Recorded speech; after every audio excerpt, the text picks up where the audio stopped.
Good day mga ka-RD!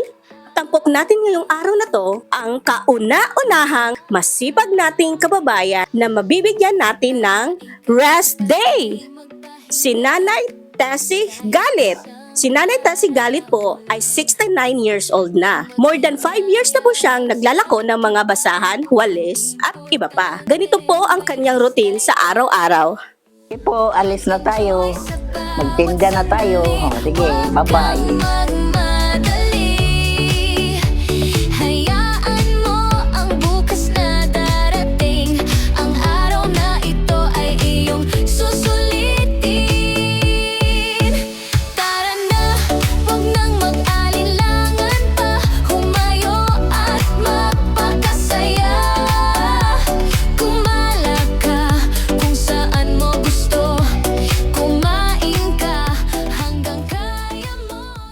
Trapo, silig.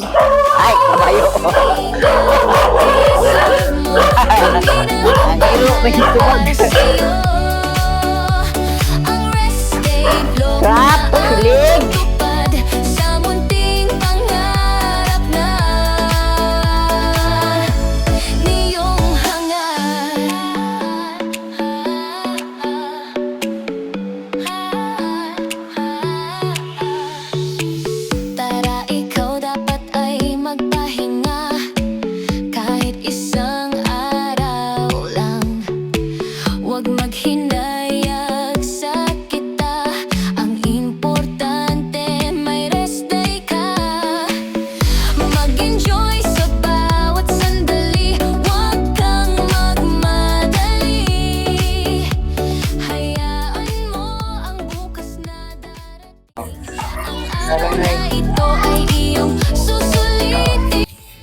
Ilan mo na eh? Tinta.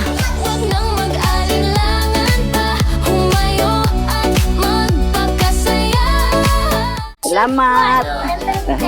Kung saan mo gusto kumain ka hanggang kaya mo. Natanag. Matumal ngayon. Walang binta. Walang katao-tao sa daan. Talagang ganyan ang magtinda. Linggo pa lang ngayon. Kaya uuwi na lang ako.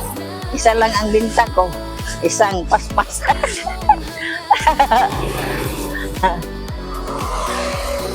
Ayun ani gid akong kuan kada adlaw. Kanang og dili ko sakit akong tuhod.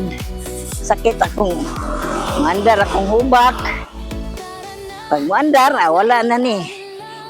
Pag dili ingon ani jud. Exercise man ni.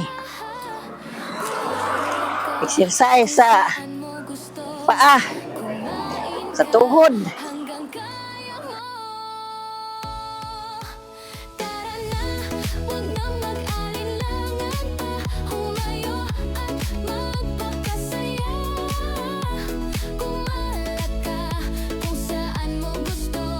O sa kabuok.